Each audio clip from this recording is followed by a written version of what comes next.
And so let's get started with this.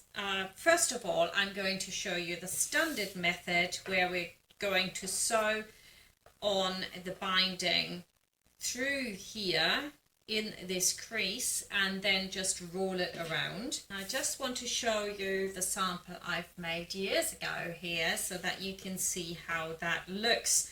I'm going to sew this on, and this is quite a nice method for people that just start to sew, of course, as well, and I quite like it.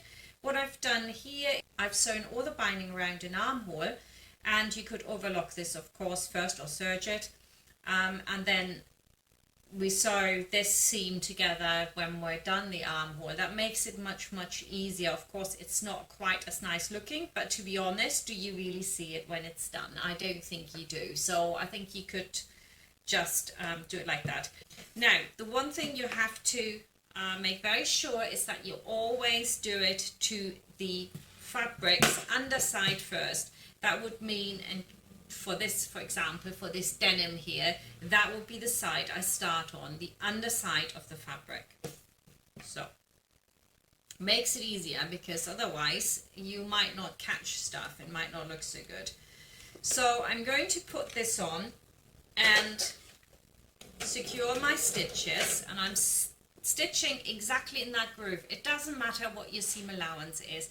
If it's 1.5, please trim it down to a centimeter, but if it's a centimeter and you have a little bit less, it doesn't make a difference. So what is important, however, is that your binding stays straight and that your fabric is being moved around to fit that binding. Another thing that's really important is to never pull on this, right? So get yourself ready. Your left hand will guide this, and the right hand just has a little bit of pull on this bias binding. Not too much, mind. You don't want to do this, right? You just want it to lie nice and sort of tiny tuck, right? And I'm going to now keep this straight, and underneath it I'm going to move my fabric to come around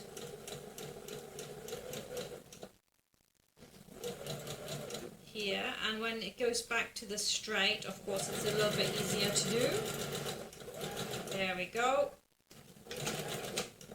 The next step is now to just simply roll this what would be the outside, and you can see here that that would get a little bit thick. So whatever you do, it's always a good idea to cut back your seam allowance a little bit. And when you use this method as well, if the pattern didn't allow for it and it's just your decision to use this type of binding, yeah, then you might want to trim your seam allowance down, because of course this does not really need a seam allowance. So you don't want like the shoulder to become a whole centimeter wider, right?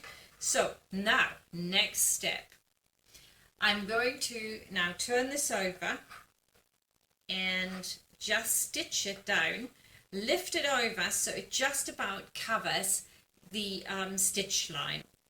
I'm going to start at the top here. You always want your fabric to be to the left of you and the arm here on the sewing machine free.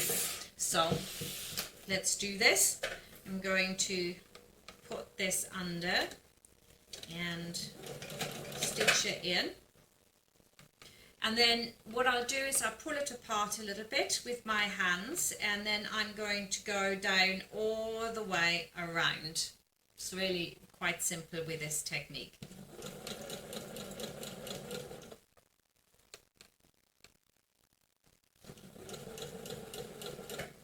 So pull it slightly over the stitching line and then sew very close to the edge.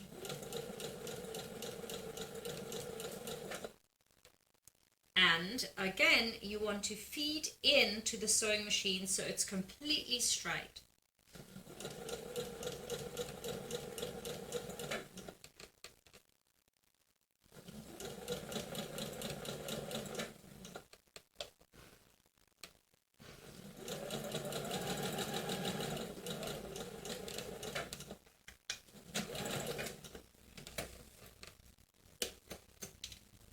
that looks good to me. I'm just going to cut this off here, get my threads off.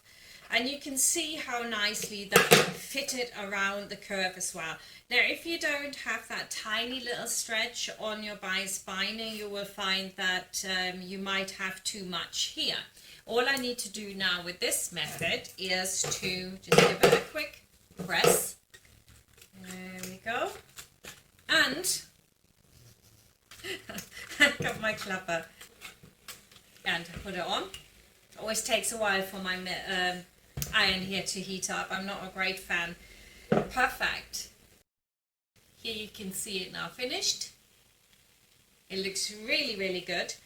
And on this side, because you worked from the inside to the outside, it doesn't matter that it hasn't caught here, you see.